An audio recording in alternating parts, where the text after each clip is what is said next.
think will happen to her now? Well, I'd like to see her work on a farm where she can relate with all the animals and the pets and the dogs and the cows and the pigs, because she can relate to animals far more than she does with people. I was not able to have any connection with her, make any eye contact. And here's the thing, it's not just me or three of us. There were over 100 employees over the 19 years that walk away with this sickened feeling, about working there. As much as I loved my job as a booker and producer, I was almost relieved when I got fired, because it was like I want to take a shower. It was like a whole new dawn. So I don't feel that she has the trust anymore of the... Ellen DeGeneres getting sued for $100 million by her own producers, that's not a headline. It's a Hollywood roast begging for a mic. And guess who showed up with jokes hotter than her studio lights? Joe Rogan and Greg Gutfeld, that's right. The kings of chaos are back, and Ellen's squeak-eye clean brand is getting steamrolled by sarcasm. What really happened behind the scenes? Why is daytime TV suddenly courtroom drama? Stick around, this meltdown's messier than a vegan at a Texas BBQ. Ellen situation. Yeah. People found out that Ellen was mean, and all these people came out and said, Ellen's actually a bitch.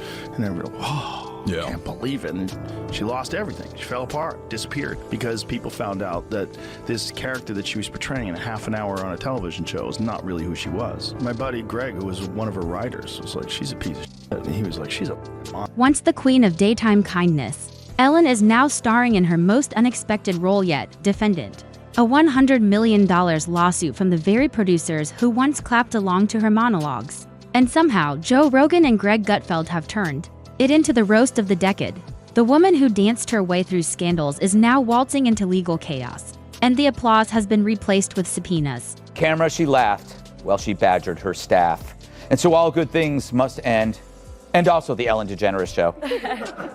Yes, the 83-year-old entertainer just announced that the upcoming 19th season of her show will be its last. Apparently, she created a workplace more toxic than an Amazon warehouse in Chernobyl. Countless allegations surfaced last summer that the show's work environment was rife with harassment and discrimination. Following those charges, Ellen's ratings dropped faster than Kevin Spacey's pants at a boy band pool party. Naturally, Rogan couldn't resist cracking wise about Hollywood being softer than tofu at a yoga retreat. Meanwhile, Gutfeld gleefully dives into the irony. Ellen's nice empire allegedly powered by tantrums, walkouts, and more backroom drama. Then a Bravo reunion, her image toast, soggy toast. The woman who told us to be kind might want to update that to be lawyered up. DeGeneres bails for the UK.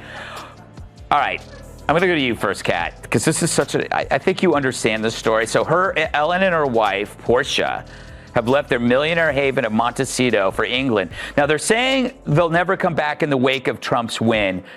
Do you think that's the reason why she's leaving? Absolutely. This isn't just a fall from grace, it's an Olympic dive with no splash, just lawsuits. If daytime TV had a blooper reel, this would be the grand finale. Rogan and Gutfeld didn't just throw shade, they blacked out the sun. Full name, ISIS. Ellen's rough. Ellen is like an old...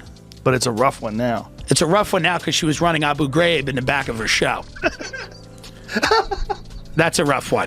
She's out there dancing with Kristen Bell, and in the back, there's people that are getting up on the rack like this. It's so weird when you see, like, a lot of people saying that someone who seems so nice is not nice at all. She doesn't seem nice, but that's people have a very poor judge of character. She doesn't seem nice. Just when Ellen thought the meme cycle had cooled off, Rogan and Gutfeld tag-teamed her PR crisis like it was UFC Fight Night hosted by canceled talk show hosts. Rogan, never one to miss a pylon, goes in like a spinning back kick, dissecting the $100 million lawsuit like it's overcooked elk. The only thing more inflated than the damages, Ellen's fun aunt rep. Meanwhile, Gutfeld is giggling like a kid who just found the fireworks stash. To him, this isn't scandal, it's stand-up gold. The woman who built a fortune off being nice is now the poster child for boss from hell. It's like if Mr. Rogers got caught running a black market cardigan racket. Home of Matt Lauer, that the bad press actually had nothing to do with her decision. Right, and the Titanic didn't hit an iceberg, it chose to sink. If it was why I was quitting, I would have not come back this year. I really did think about not coming back because it did, it was devastating. I am a kind person. I am a person who likes to make people happy. No, the real reason, she says, is it was just too easy. Telling the Hollywood Reporter, quote, when you're a creative person, you constantly need to be challenged. And as great as this show is, and as fun as it is, it's just not a challenge anymore. Well, if that's true, here's an idea. When your viewership is down 43%, why not consider that? They peel back the curtain. Like to kids discovering the magician's tricks are just smoke and mirrors. And loving every minute of it, Ellen's pastel kingdom more like a theme park built on quicksand. Gutfeld paints her workplace as so toxic.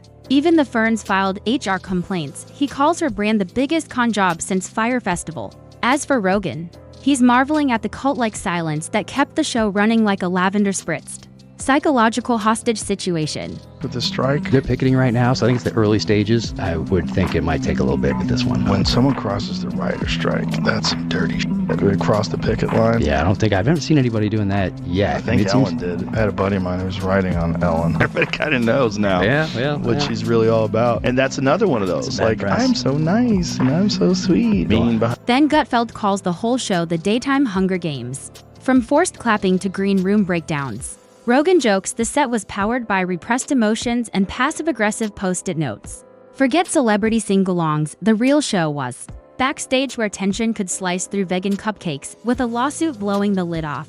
Gutfeld suggests Ellen's next project should be a prison drama. Rogan jokes her next guest might be her own lawyer. Don't ask me for sources, but Stephen Paddock, Who's that? he was the guy that shot up the Vegas concert. That was a very tragic thing. Listen to this. The only guy that saw Stephen Paddock alive, his name is Jesus Campos. He was a guard at Mandalay Bay. He got interviewed nowhere else. You know where he got interviewed in the beginning? Ellen. Ellen. Really? Weird. And then they went on, if you could find that clip, they went on with a weird diagram of how it happened, and Ellen's showing the people how it happened. Not like an emotional, how are you feeling, how are you holding up? It was a weird diagram of and then he went to the left and to the right. It was very... And where are all those A-list celebrity friends now ghosting harder than a bad Hinge date? Rogan compares Ellen's fall to an ayahuasca trip gone wrong, euphoric applause. Fake goodwill hallucinations, then the Purge lawsuits, confessions. And producers trying to buy their own network with damages. Gutfeld wonders how someone preaching joy forgot to treat humans like humans. Ellen set basically an escape room with no exit for staff. Rogan says this isn't scandal, it's Hollywood's. Detox. Just being a jerk. Yeah. It wasn't a single comment she said or something she did, just lots of people saying that working for her was a living nightmare and that she's a jerk. And I think that's probably why she wants to leave, because she hasn't really been able to make a comeback. Yeah. I mean, remember how everybody loved Ellen? They're like, Ellen, we love you, Ellen's here, yay. And then that all went away. So she probably has been thinking of a reason to leave, and now she thinks that this is the reason to try to make it look like some sort of, look how afraid I am, I feel how you feel because I'm, Yes. of Trump. Yeah, it was just the excuse. She is, Emily, I watched her comedy special. It was like a huge pity party. It was about how she was lamenting how her reputation has suffered. She's essentially as... Then comes the kicker. Gutfeld laughs at how long this took to implode, not an explosion, a slow, awkward deflation held together by publicists, denial, and jazz hands. The $100 million lawsuit isn't just litigation, it's a musical finale complete. With irony, glitter, and the ghost of canned laughter. Rogan says it's not just a takedown, it's a eulogy. Gutfeld adds that behind every Be Kind mug was probably an intern's tear. Rogan calls it a masterclass in sociopathic branding. Daytime warmth with the soul of a cold press conference. You gotta find the thing if you don't go away. You gotta have a good run, and then when you have a good run, you step back and you go, okay, I'm still gonna do my thing, but I'm not. I mean, there's only a few jobs in entertainment, right? Right. So I think a lot of the cancel culture shit is probably these motherfuckers want those jobs. Ooh. They're like, how long is this bitch gonna be dancing? I can dance with Hillary Clinton. I could do the Charleston with Henry Kissinger, whatever the fuck she does out there. The Charleston, is that what it is? She goes out there to do the Charleston. She's got war criminals. Her and Bush are jumping around. I mean, That's right, she was buddies with Bush. That was one she's of the a first CIA. Greg treats the lawsuit like the series finale of a sitcom nobody asked for. Except now the punchlines are subpoenas, Ellen walking into court with jazz hands, only to face a jury that's been binging exposes. Then Rogan drops the nuclear joke. Ellen's show was a North Korean variety hour, all smiles, all claps, all fear.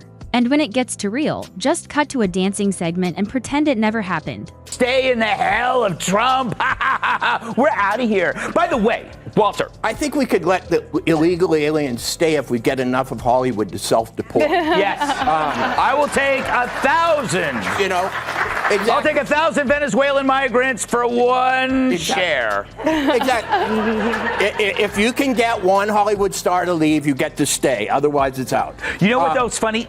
I just want to bring this up to you. You can comment or not. Yeah. So she left a celebrity base to go to London, and she's already ensconced with other celebrities. So she's basically still in the same bubble. She's not going back to London. She's going to Oxfordshire.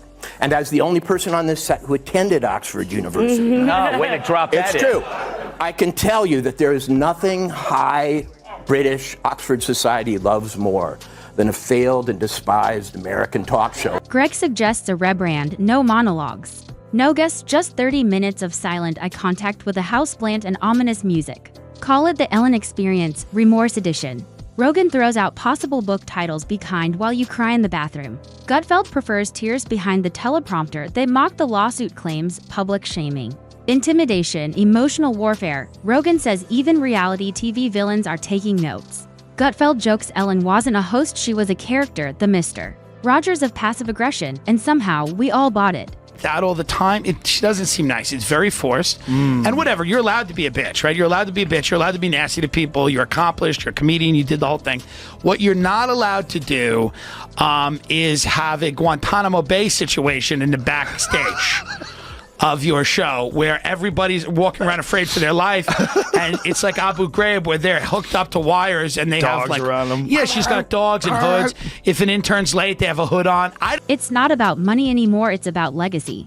Ellen went from global sweetheart to honorary Succession cast member in record time. Rogan calls it an exorcism, not a cancellation. Hollywood is finally purging the myth that smiles mean softness. Gutfeld says Ellen's empire was never built on kindness, it was built on control, glitter, and industrial-grade lighting. They laugh at how long the red flags when ignored, awkward interviews. Fake smiles, robotic cheer. Hindsight now looks like a neon sign screaming run. Somewhere, a documentary is being pitched, Behind the Smile, the Ellen catastrophe complete with piano music and grainy footage of pastel tyranny. Trump, do you think that she's going to be, just everybody's going to love her in England? Especially the jihadis who love the lesbians so much. They're going to love her there. I think she's fleeing for way more than her anger over Trump. If Trump is truly responsible for Ellen's exodus, shouldn't that go down as his greatest achievement in the last 8? I mean, he should get the Nobel Prize. He's literally going to have a who's who of left. I mean, the entire 80s music catalog is gone. You got Springsteen, Cher, Madonna.